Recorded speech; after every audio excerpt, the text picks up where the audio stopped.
Hi there, traders. This is Brad Gilbert with the FX Market Insight for Friday, the 26th of April. All right, as we head into the Asian session, there's a few things going on. The one sort of key thing from the last 24 hours is dollar yen did not like the slight little uptrend it was in. It's now sort of bashed back down into the range and now trading sideways. But the good news is the rest of the currencies here, the rest of the major pairs, including the dollar index, they are still trending very nicely. All right, now there's a couple of things to look out for here, and I'll run you through it in this video. So we've got clear US dollar direction.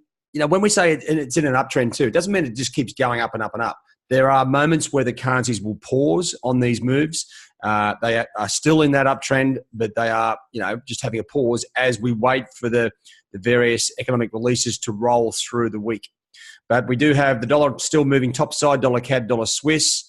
And then on the downside there, you've got the other pairs, euro, sterling, Aussie and Kiwi, all trending lower. So that's a really good thing for us. And you should be sort of, smiling when you look at your charts thinking, well, I've got opportunities here. We just need to find them. So that comes back to today's market conditions, trending markets, clear markets. These geopolitical events, which are the core market drivers at the moment, have gone a little bit quiet, and that's where we're getting these trending markets. Now, next week, we're going to see the China-US authorities get together. That could blow things up, but whilst we've got these good conditions at the moment, you should really be looking for opportunities to get into some trading opportunities, particularly with the pairs that do match up with the fundamentals. So we've got dollar CAD, moving topside.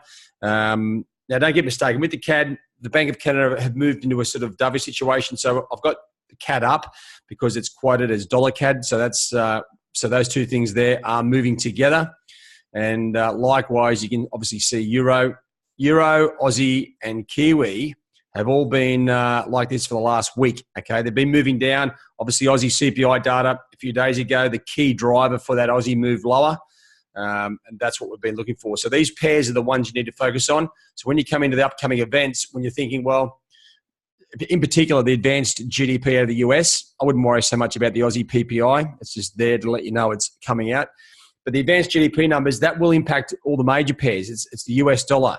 But in particular, I'm looking at these pairs here. Let me just clear the screen up a bit there. These ones, they're the pairs that have the best direction. Now you go back in and look at the technical setup, and that's where you find the opportunity. So if I just flick you over to the charts, and you'll have a look here. So Aussie, yep, it's moving lower. So let me just change that pen for a second, get it a bit thicker. Okay, so yeah, Aussie moving down, Kiwi moving down. Now what you're looking for is levels to get short Kiwi. Now, yeah, it's just been dancing through this short-term trend line, which only had a couple of touches. Yeah, getting short Kiwi back towards, say, 67 is good. To me, getting short Aussie back towards 70, 60 is your next target. Dollar yen, as I said, back in the range. It's sort of out of play at the moment. Euro, we've got a couple of levels to think about. The previous low was 111.74.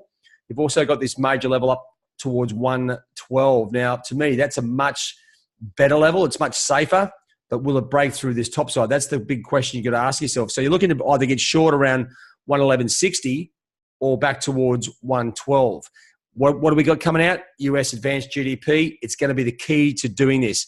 If the US numbers are weak, right, then we're going to see some sort of retracement in the dollar, and that should see Aussie, Kiwi, Euro, and Sterling rally. But it's not going to change the trend. The trend is still down for these currencies, and their central banks have told us that. So don't think weak US numbers do us a favour. They give us the opportunities to get short these pairs at better levels. If the US numbers are strong, well, at the moment they are sort of just functionally trading sideways. They will start moving lower again, and that's what you got to look for. So when you do have trending markets, the good thing is we know what to do. All right, and if I come back to the pair, let me just explain this. We know what to do because we've got the currencies here, right, and they're giving us direction. Like these ones here are going down, so you're a seller.